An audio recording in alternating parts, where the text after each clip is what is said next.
Here we've got Huawei P Smart Z, and let me show you how to activate Do Not Disturb mode on the following device. So at first you have to open the settings, then find and select sounds.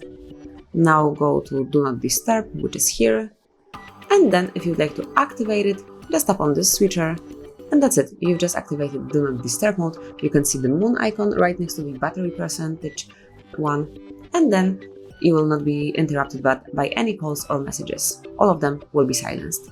Then you can switch off this mode by tapping on the same icon just right here, and now it's off. You can also schedule your DND mode. Just click on Scheduled, and now select the period of time so it can be repeated. For example, let me pick Tuesday, Wednesday, Thursday.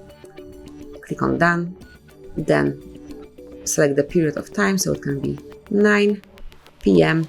till 6 a.m. next day. So from now on, once this rule is active, on every Tuesday, Wednesday and Thursday between 9 and 6 a.m, this DND mode will be active. All you have to do is to click here to activate this mode. Obviously, you can switch it off the same way.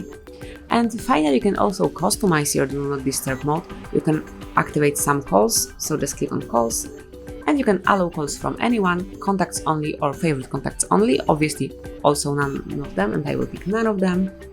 And then you can do the same thing with messages. Just click on Messages, and you can allow them from everyone, contacts only, favorite contacts only, or no one, and I will pick contacts only.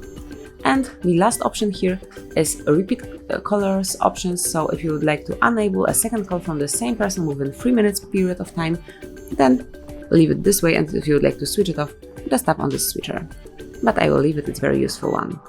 So that will be all. So you can use Do Not Disturb mode in your Huawei P Smart Z. Enjoy it, protect your focus. Thank you for watching, please subscribe our channel and leave the thumbs up.